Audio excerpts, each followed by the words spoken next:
रावण माता जानकी का हरण करने की योजना बनाने के लिए वह मारीच के पास जाता है। मारीच जो कि उनका मामा था, मारीच के आश्रम में गया और उन्हें सिर नवाया। यहाँ कहते हैं कि नीच का नभना बहुत दुखदाई होता है। जो नीच व्यक्ति होता है, यदि वह विनम्र पूर्वक भी आता है तो उसका कुछ ना कुछ कारण है। जैसे कि अंकुश, धनुष, सांप व बिल्ली का नभना, ये सब दुखदाई है।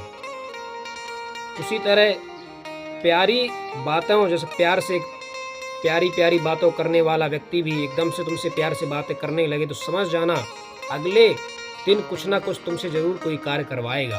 एकदम से जो कोई प्यारी सी बातें करता है। वैसे था रावण। जब मारीच के यहाँ पहुंचा तो ये सब किया।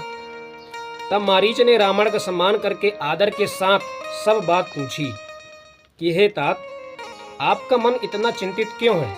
रावण का मन चिंतित था, ऐसा मारीच पूछता है। और आप अकेले क्यों आए हैं? तब उसके आगे अभागे रावण ने घमंड के साथ सब कथा कही। अपना जो सारा वृतांत था कि मेरे खरदूषण भाई मारे गए हैं, अपनी बहन यानी आपकी भांजी कि 2 वनवासी आए हुए हैं अयोध्या से, उसकी नाक काट दिए है। तुम छलकारी हिरण बन जाओ जिससे मैं राजवधू को हर लाऊं, ऐसा रावण मामा मारीच से कहता है। मारीच ने कहा, हे रावण सुनो, वे मनुष्य रूपधारी चर और अचर हैं के स्वामी हैं। हे तात, उनसे वैर न कीजिए। मारने से मरना और जिलाने से जीना चाहिए। मारीच भी उनको पहचानता था, राम और लक्ष्मण को, कि यह दिव्य विभूति है, स्वयं नारायण है। विश्वामित्र जी की यज्ञ रक्षा के लिए गए हुए कुमार रामचंद्र जी ने बिना नोक का बाण मेरे मारा था। मारीच कहता है कि विश्वामित्र जी जब यज्ञ कर रहे थे तो उनकी रक्षा के लिए यही रामचंद्र जी, लक्ष्मण जी थे। उन्होंने बिना नोक का बाण मेरे मारा था, जिससे मैं क्षण भर में 100 योजन पर आ गिरा था। उनसे बैर करने में भलाई नहीं है। देखिए, मामा मारीच रावण को समझा रहा है कि जब बिना नोक के बाण मारे तो हम 100 योजन जाके दूर चले गए, और जब नोक वाली बाण मारेंगे तो हमारा क्या होगा और आपका क्या होगा। सो मान जाइए। मेरी दशा तो भौरे के पकड़े हुए कीड़े की सी हो रही है। अब मैं जहां तहां दोनों भाइयों को ही देखता हूँ। हे तात, यदि मनुष्य ही होते तो भी तो बड़े सूरवीर हैं। यदि आप मनुष्य नहीं समझते हैं तो भी तो बहुत सूरवीर हैं, ऐसा मारीच कहता है। उनसे विरोध करोगे तो पूरा आपका सर्वनाश हो जाएगा, ऐसा मामा मारीच कहते हैं। जिन्होंने ताड़का और सुबाहु को मारकर शिवजी का धनुष तोड़ डाला तथा खरदूषण तीसरा को मार डाला, क्या ऐसे बलवान भी मनुष्य हो सकते हैं? आप अपने वंश की कुशल विचार लौट जाइए। आप अपने वंश की ओर कुशल पूर्वक लौट जाइए। यह सुनकर रावण जल उठा और मामा मारीच को बहुत सी गालियां देने लगा। अभिमान था रावण को। इतने मामा मारीच की बातों को सुनकर उसके अंदर क्रोध जागृत हो गया और मामा मारीच को गालियां देने लगा और कहने लगा, अरे मूढ़, तू गुरु की तरह मुझे उपदेश देता है? बता, संसार में मेरे बराबर योद्धा कौन है? रावण ऐसा बोलता है मामा मारीच से। तब मारीच ने मन में विचारा कि शस्त्रधारी, स्वामी, मूर्ख, धनवान, वैद्य, भाट, कवि और रसोइया, इन 9 जनों से वैर करने में भलाई नहीं है। देखिए, ये जो शस्त्र धारण किया हो और जो भेदिया हो, जो यहाँ की वहाँ चुगली करता हो, जो इसको समझता हो कि ये चुगलखोर है, एक स्वामी जो राजा हो, एक मूर्ख व्यक्ति वो धनवान, या फिर एक डॉक्टर जो वैद्य उपचार करता हो, अभाट, एक कवि, इन 9 लोगों से एक है आते हैं रसोइया, जो भोजन बना के हमें देते हैं। आपके घर में जो भी रसोइया जो भोजन सभी को बना कर देते हैं, कि जिसके कारण हमें भोजन प्राप्त होता है, जो रसोई में लगे रहते हैं। और तो इन 9 लोगों से बैर करना अनुचित है, इनसे बैर नहीं करना चाहिए, ऐसा मामा मारीच मन में सोचा। तब मारीच ने दोनों प्रकार से अपना मरण देखा।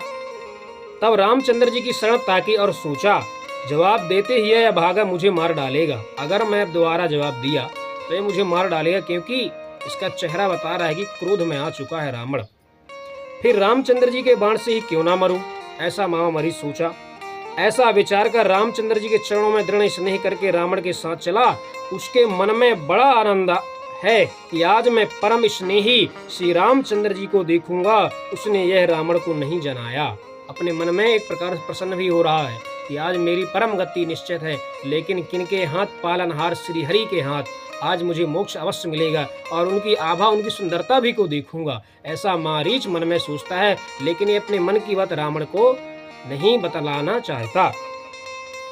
अपने प्रीतम के दर्शन से नेत्रों को सफल करके सुख पाऊंगा और सीता व लक्ष्मण सहित कृपा के धाम श्री राम के चरणों में मन को लगाऊंगा, जिनका क्रोध भी मोक्ष को देने वाला है और जिनकी भक्ति उन अवश्य को वश में कर लेती है। वह सुख के समुद्र श्री हरि अपने हाथ से बाण चलाकर मुझे मारेंगे, ऐसा मामा मरीच कहता है। धनुष बाण धारण किए मेरे पीछे दौड़ते हुए प्रभु को मैं बार बार फिर कर देखूंगा। देखिए, मामा मरीच जब सोचा कि मैं जब सोने का मृग बनूंगा तो जैसे मेरे पीछे पीछे दौड़ेंगे भगवान, तो मुड़ मुड़ कर उनकी सुंदरता को देखूंगा, प्रभु को देखूंगा कि ये कैसे है। मेरे समान धन और कोई नहीं है। मामा मरीच यही सोचता है कि मैं प्रभु को जो बार बार देखूंगा, उनके दर्शन करूंगा, मेरे समान ऐसा कोई दूसरा धन नहीं है। उस वन के निकट रावण जा पहुंचा। तब मरीच कपट मृग बन गया। सुवर्ण की देह मणियों से जड़कर ऐसी सुंदर बन गई जिसका वर्णन नहीं किया जा सकता। इतना सुंदर मृग बना सोने का मामा मरीच। उसकी जो देह थी मणियों बन गई, उसके सींग मणियों से बन गए, पूरा शरीर सोने का हो गया मामा मरीच का। ऐसा परम सुंदर मृग सीता जी ने देखा, जिसका एक एक अंग मनोहर था। वे बोली, हे देव, हे रघुवीर, हे कृपालु, इस मृग की, यह मृग बहुत सुंदर है, बहुत ही सुंदर है, इसकी मृग छाला मुझे चाहिए। हे सत्य प्रतिज्ञ प्रभु, इसको मारकर चर्म लाइए। राम जी सब कारण जानते हुए भी प्रसन्न होकर देवताओं का कार्य करने उठे। सब लीला जानते थे कि यह मृग नहीं है, सोने का मृग कभी ब्रह्मा जी ने नहीं रचा, ये प्रभु को मालूम था। तब लेकिन वह देवताओं की आज्ञा अनुसार की कारण विधि का कुछ हो, लेकिन रावण का सर्वनाश तो करना है। तो यह सब देखकर भगवान हिरण को देखकर कमर में फेटा बांधा और हाथ में सुंदर धनुष लेकर बाण चढ़ाया। प्रभु ने लक्ष्मण जी को समझाकर कहा कि हे भाई, वन में बहुत से राक्षस फिरते हैं, तुम अपनी बुद्धि और ज्ञान से बल तथा समय को बचाकर सीता जी की रखवाली करना। प्रभु को देखकर मृग भाग चला। पीछे श्री रामचंद्र जी धनुष संभाल कर दौड़े। वेद जिसको नीति नीति कहते हैं और शिव जी जिसे ध्यान में नहीं पाते, वह प्रभु कपटी मृग के पीछे भागे। वाह, वह मृग कभी पास आ जाता, फिर दूर भाग जाता, कभी दिखाई देता और कभी छिप जाता, क्योंकि माया रूपी कपटी मामा मरीच था। इस प्रकार दिखाई देता और छिपता हुआ, बहुत से छल करता हुआ प्रभु को दूर ले गया।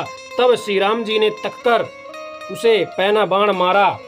उसके लगते ही वह जोर जोर से चिल्लाकर धरती पर गिर पड़ा। पहले लक्ष्मण जी का नाम लेकर उसने पीछे मन में राम जी का स्मरण किया। जब जैसे उसके राम जी की बाण लगी तो वह लक्ष्मण जी को चिल्लाया। फिर अंत में राम जी का स्मरण किया। प्राण त्यागते समय मरीच ने अपना राक्षस शरीर प्रकट किया और प्रेम के साथ राम जी को सुमिरा। आंतरिक प्रेम पहचान कर राम जी ने जो गति मुनियों को भी दुर्लभ है, वह मामा मरीच को दे दी और मामा मरीच परम गति को चले गए। श्री राम जी के हाथों से उसका वध हुआ, जिससे उन्हें मोक्ष प्रदान हुआ।